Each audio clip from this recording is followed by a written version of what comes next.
I would just note that member day counts as a hearing under the rules, and it is a tax cut, so it does not need a pay for under the rules.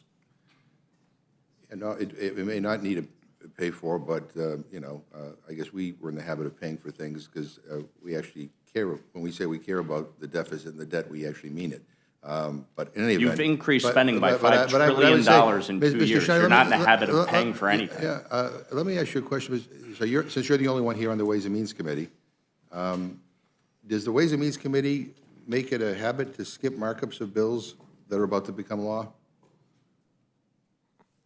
I don't want to speak for all of my colleagues on the Ways and Means Committee, but I suspect, like me, most of them take offense to tax bills and other bills of our jurisdiction not coming through our committee. I find it absurd that we're saying that member day counts as a hearing on legislation like this, that, and again, there's no markup, that's the other part of this, but if that's the new standard here, then we, you know, boy, that changes everything.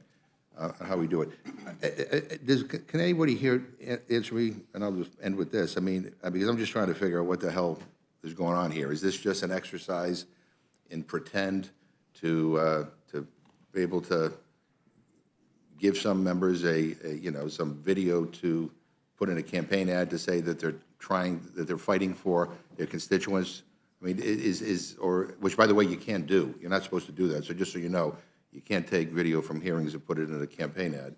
But like, what are the assurances that this is real, that we're actually going to do this, that's going to pass, that the Senate will take it up? And you know, you couldn't even assure me that you got the votes here in the House, and you can't even tell me whether the chairman of the Ways and Means Committee supports this. So what are the assurances that this will become law? We can't get a date when this is going to come up. So can anybody tell me that we get assurances that this is all with all due respect, for my constituency and for constituencies across this country, this is a very real issue.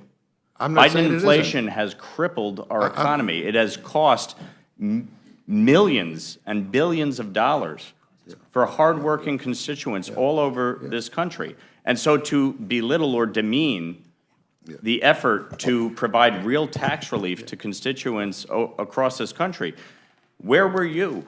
Why weren't you standing up for your constituents, fighting for this to be included in the tax bill? Well, I'm not Mr. Schneider's on the Ways and Means Committee. Where were you? Where were you? Why would you support a bill coming out of committee? Where were you, Mr. Lawler? That doesn't include SALT. Where was Senator Wyden? Why didn't Senator Wyden fight for this in his negotiations? Excuse me, I control the time. The first bill that I introduced you can was to filibuster provide when the this Republicans relief. yield to you. But where the hell were you? I've been fighting for this relief. Here we are at the last minute.